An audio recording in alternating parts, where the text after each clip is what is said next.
Hello friends, welcome to Haniris kitchen. இன்றைக்கி பார்த்தீங்கன்னா நம்ம என்ன செய்ய போகிறோம் பார்த்தீங்கன்னா மக்ரோனி தான். அதுக்கு பார்த்தீங்கன்னா இந்த மாதிரியான பாஸ்தா சுருள் பாஸ்தான்னு சொல்லுவாங்க. அந்த மாதிரி மக்ரோனி நான் வாங்கி அதை நல்லா வேக வச்சு வடித்து நல்லா தண்ணியில் அலசி வச்சுருக்கிறேன்.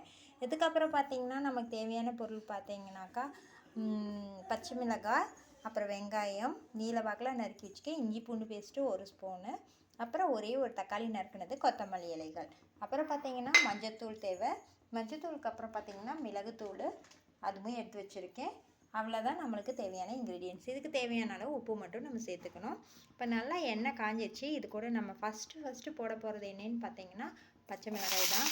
பச்சை மிளகாய் போட்டதுக்கப்புறமா நம்ம பார்த்திங்கன்னா பெரிய வெங்காயத்தை சேர்த்துக்கலாம்.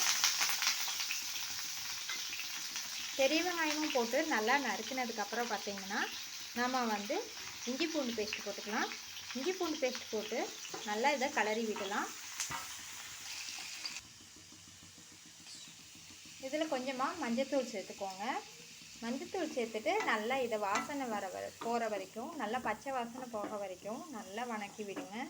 இதுக்கப்புறமா இந்த பச்சை வாசனை போனதுக்கப்புறமா பார்த்திங்கன்னா தக்காளி போட்டுக்கோங்க. தக்காளியும் சேர்த்து நல்லா வதக்கி விடுங்க. இதில் தேவையான அளவு கொஞ்சமாக மிளகாய்த்தூள் சேர்த்துக்கலாம். இது மிளகாய்த்தூள் ரெசிபியே இல்லை, ஸோ கொஞ்சமாக மட்டும்தான் மிளகாய்த்தூள் நம்ம சேர்த்துருக்குறோம். கொஞ்சமாக காரத்துக்காக சேர்த்துக்கிறோம். பச்சை மிளகாயோட காரம் தான் இந்த ரெசிபிக்கு ரொம்ப முக்கியம்.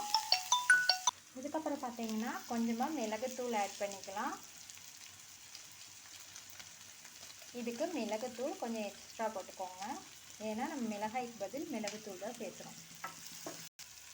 தேவையான அளவு உப்பு போட்டுட்டு இப்போ பாஸ்தாவை இதில் கொட்டிக்கலாம்.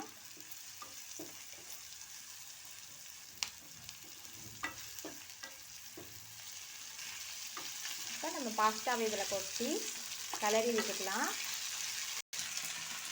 நல்லா இந்த பாஸ்தா பூரா மசாலாவில் கலக்கிற மாதிரி நல்லா செஞ்சுட்டு இது கூட கொஞ்சமாக மல்லி இலைகளை தூவி இறக்குனா சூப்பரான பாஸ்தா ரெடி ஆகிடும். நீங்களும் உங்கள் வீட்டில் ட்ரை பண்ணி பாருங்கள். தேங்க்ஸ் ஃபார் வாட்சிங்.